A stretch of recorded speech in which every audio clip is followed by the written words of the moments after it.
It was a big party at Stadium of Fire on the 4th of July. It's so worth it in the end. And one of the dancers is 17-year-old Mackenzie Harvey. The energy and the adrenaline it's all so fun. It's good. It's a good time. Mackenzie and some of her fellow dancers are part of Intensity Dance Team here in Heber City. They practiced at the studio for weeks and then at the stadium for long hours in the days leading up to the event. So when something crazy happened to Mackenzie, she knew the show still had to go on. I was so shocked that I would have never known that would have happened to me. So crazy. Let me show you what happened. Here's Mackenzie standing in formation when fireworks went off. It happened so fast.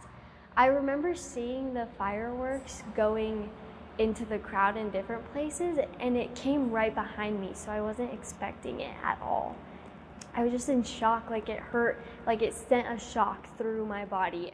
Fireworks hit Mackenzie, leaving her with burns on her arm and her leg and a well on her back too. But she still had a routine to perform. I was just thinking, oh, there's no way I put in all that work and I'm not gonna go perform it. I was so excited and pumped. Her dance studio director, Carissa Mullen, was with Mackenzie helping her get taken care of. So we go to the EMT, she gets checked out, and they're trying to do their job. But she's like, yeah, can we make this quick? I need to perform. And I said, yeah, can we just wrap it up? And then if we're still in pain, we'll come right back. We just need a quick wrap up and then we'll go.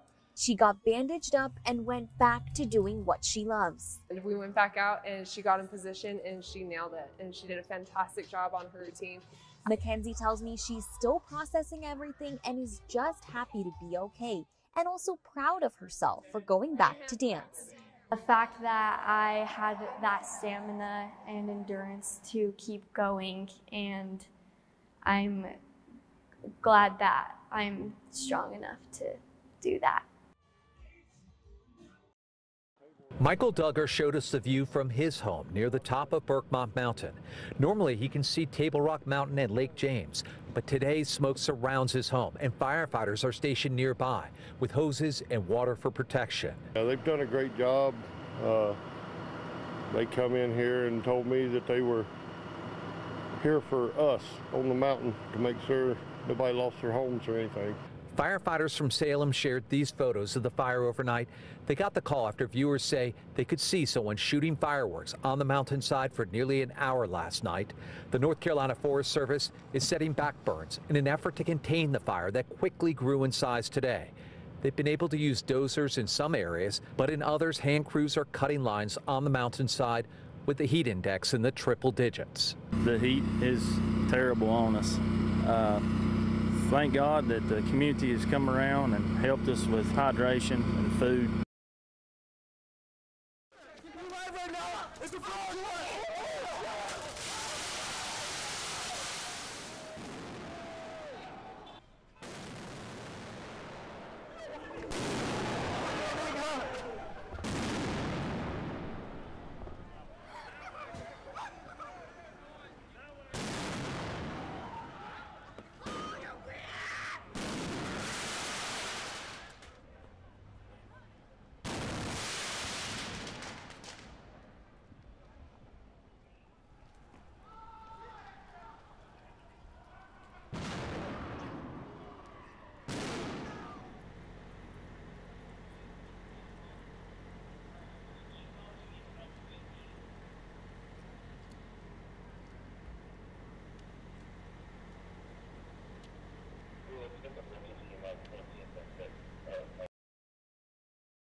Firework debris is littered throughout this Northwest Side alley, a 4th of July family tradition turned tragic when fireworks killed 34-year-old Earl Laurie, a father of 2 young children with a third on the way. He went light it up, but he went down like this, straight to the fire. But then when he light it up, he take too long to back up, and the thing broke and hit him right in the face. Laurie died instantly in front of his family. His mother tells us he was a great son who always helped her. Firework remnants were not just in the alley, but in nearby streets in the Belmont Gardens neighborhood. Residents say several people were setting fireworks off all night. It's a terrible tragedy, and I feel so sorry for the people around and his family, but I think that there's so many people doing it. You're doing it over and over again. There's bound to be an accident. They're explosives. For the Chicago Fire Department, it was a busy night all over the city. 2 homes went up in flames in Inglewood, sparked by fireworks. In addition, multiple garages, garbage cans, porches, and other kinds of property were damaged.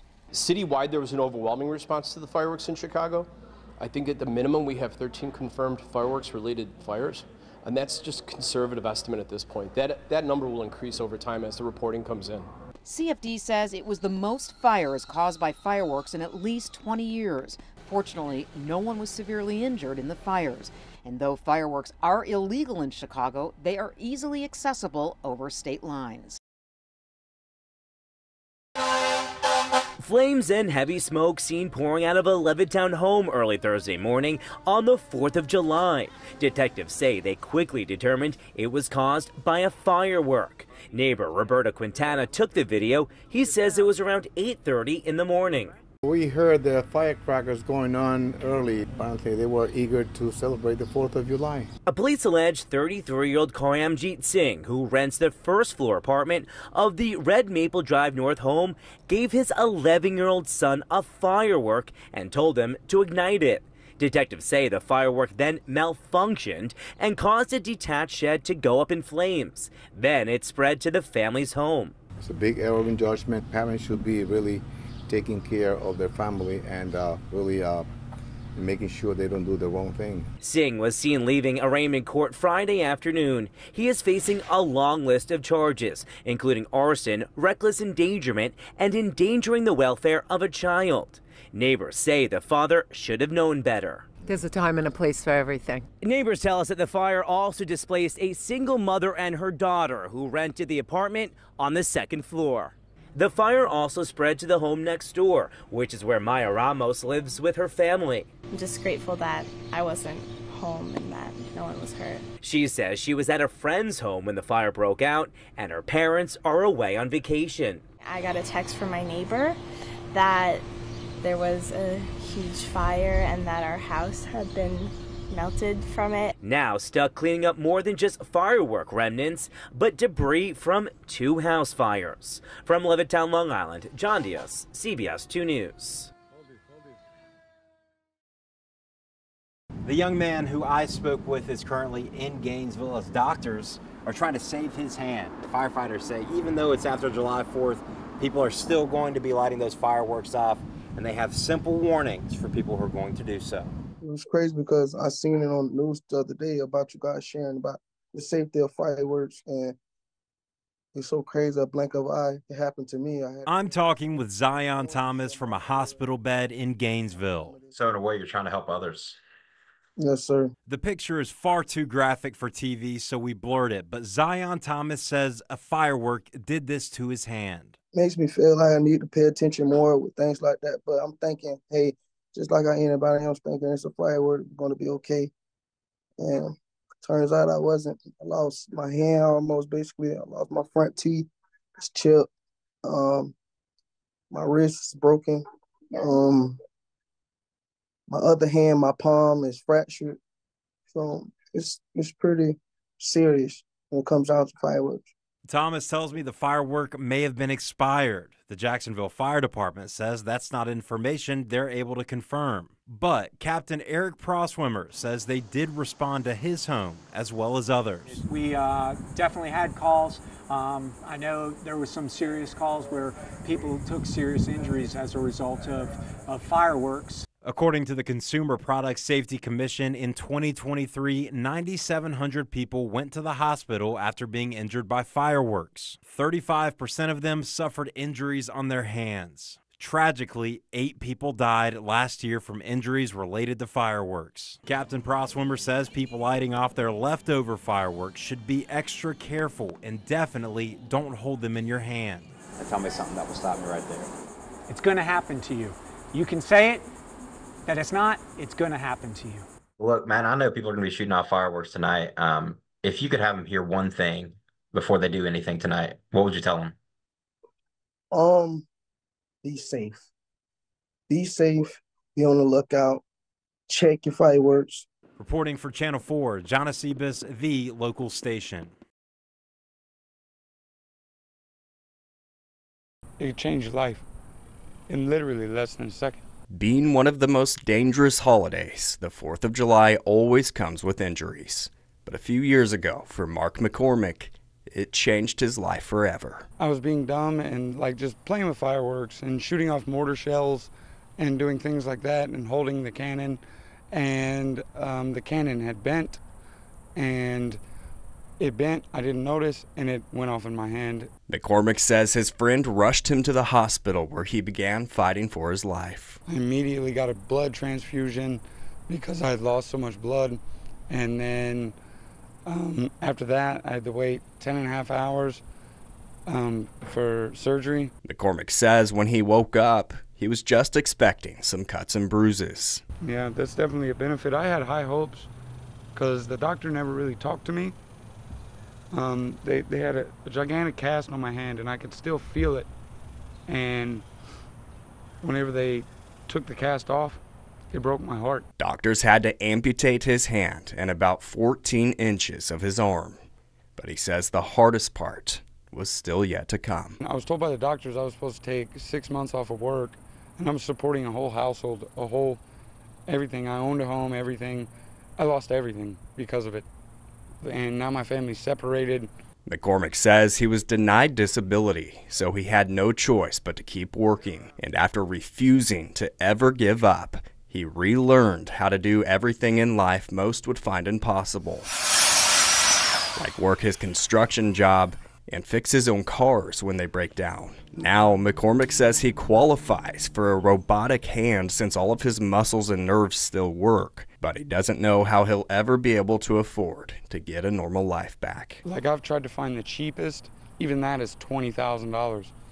So, but like a preferable one or a good one, it'd be like 50 or something like that.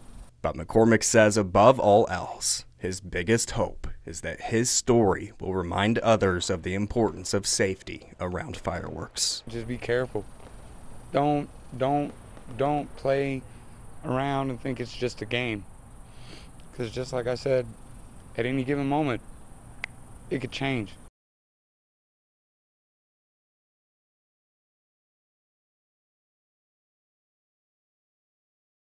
Is it an emu?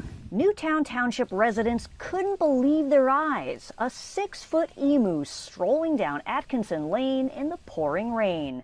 Owen Lentz saw it the night of July 4th. I was scared because it kept opening its mouth and it had really long, like, talons or claws on its feet. Neighbors tried to corral it. By the time police arrived, the flightless bird had retreated into the woods. I think it's crazy, and I think it's still out in those woods out there. The emu originally escaped from this farm called Earth's Best Organics about a mile away, where they raise emus for their eggs. Rosie Alfaro is the emu's owner. She was all the way in the back. We already secured her enclosure. She busted through the fence. She got so spooked out from the fireworks. But Alfaro was determined to get her emu back. She and her employees found the bird in the woods where it was last spotted, but catching it wasn't easy. The hunt turned into a full-out chase. They repeatedly tried to lasso the emu, but the bird simply ran away. Minutes later, success. CBS News Philadelphia was the only station there as employees hauled the 150-pound bird out of the woods and into this trailer. Back at the farm, the bird was carried to its enclosure. Alfaro says she's going to take the emu to a vet to check for a possible leg injury. It was the end of a wild day. And how do you feel now? Much better. One less thing to worry about. Alfaro is taking steps so this doesn't happen again. She says she's planning to bring her emu from its outdoor enclosure to an indoor enclosure the next time there are fireworks so the animal doesn't get spooked.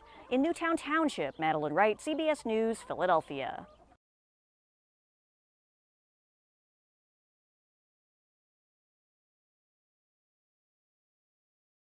I've cleaned it up some, but some of the wall and ceiling collapsed in here. It's the aftermath of something Anthony Fox could never have predicted. We counted a lot of blessings that day. Counted a lot of blessings that day. Fox and his fiancée Nicole were hiking with their dog in Estes Park on the 4th of July when they got a call. All we could hear is Westminster Department, fire, house is on fire. Their home of 5 years, charred from the flames. We have roof and wall sections collapsing, no front door frame because they had to kick that through to get in to look for survivors. Flames, they say, were caused by their neighbor setting off fireworks in between both of their homes. He could have killed us, he could have killed our pets, and we lost our home because of some reckless kid. The couple says they almost lost their cat, Apollo, who was trapped inside the home when the fire started. But one deputy sheriff was able to get him out. Now we're out of a home, but at least we have our family, which is what's important. Westminster police shared this mugshot of Gabriel S.B. Ocean, Fox's neighbor, who was arrested at the scene and charged with first-degree arson. He was later released. This gentleman is charged with arson and is at home sleeping in his bed while we're trying to gather the remnants of our lives that he destroyed, sleeping out of a hotel room. The couple is now crowdfunding to help get them into a new home soon. Like, seriously, if you don't know how to control a fire, don't start one. You know what I mean? You could cost someone their home and potentially cost someone their life. I was one of those horror stories that I was always told about, like, hey, stay away from the fireworks, you're gonna blow your hand off. Quite literally, that exactly happened. But Riley Baumgartner's story is different. He was at a family friend's 4th of July event where fireworks were being set off.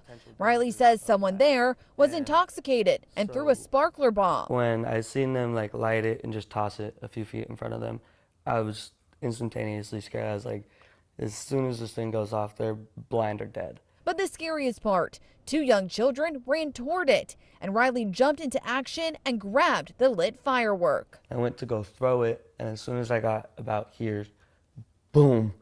And I was like, oh, whoa. And I looked down, and there was just nothing there. Medics rushed Riley to Harborview Medical Center. Surgeons had to amputate his damaged right hand. He also suffered burns on his body. I ran out there and I just put myself in front of it because I'd rather it be me than anybody else. After 5 days, Riley is now out of the hospital and just beginning his recovery. Yeah, I know. And the realization that his life is changed forever. I just gotta do this at least 3 times a day, every day for 30 minutes. Doctors say he can't work for 2 months. I called my job. I'm a lifeguard. I'm not going to be able to lifeguard anymore. I can't give someone CPR without a hand. I can't swim good without a hand. The accident taking a physical and emotional toll. I want to be able to take care of myself. I want to be able to stand up and not hurt. I want to be able to tie my pants and tie my shoes. But there's one thing getting him through the pain. Knowing that the kids are okay is really the only thing that's keeping me going. The West Tex Connect Fireworks Spectacular last night was something many Abilenians were looking forward to, but no one expected to go up in flames. KTX's reporter Copeland Welch spoke to one attendee that saw it all. It kind of turned into this. Some residual fireworks going off, and then the fire in the back. That was Gabby Murphy, one of the many attendees at the West Tex Fireworks Spectacular on Wednesday night. Murphy told us she took her family to the show to enjoy fireworks, but instead, they had a scary experience. They just kept going up and up until you couldn't see them, and then they started kind of falling down. And I was like, let's hope they're not towards us or, anything like that. Murphy says the chaos continued after the drone show. She told us when the fireworks started, it was obvious things were not going as planned. You can tell right off the bat that they were having a malfunction. Things were popping off super close to the ground. And then all of a sudden you can see red. And I was like, something is on fire. They got it put out. They were like, okay, they continued. Another fire started.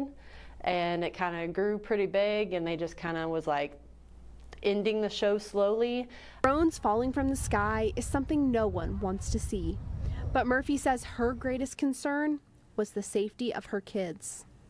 Honestly, the biggest thing we told our kids was if you hear or see one hit the ground, pretty much get under the truck, because you just don't know what's going to happen after that. That's a lot of drones to be falling out of the sky. While there are many people on social media that are angry with West Tex Connect and the outcome of the show, Murphy says she has a different perspective and encourages others to do the same. I view everything from outside the box is what I would call it, and I was like, well, we can't complain too much. You know, they tried their best to put on a show. They spent lots of money, lots of time, and try not to be so angry. Like, don't just look at it from your point of view, look at it kind of from everybody's point of view. Murphy says she hopes West Tex Connect will consider a new and safer location for the fireworks spectacular in the future. At a stadium, everything was just so packed that if something worse were to happen, it would be really hard to move that amount of people quickly and safely. Copeland Welch, KTexas News. West Tex Connect gave the following statement in part. Safety is our top priority with the West Tex Connect Fireworks Spectacular. The fire that occurred at the event this year was a brush fire that was contained by the Abilene Fire Department. There were no injuries or evacuations needed.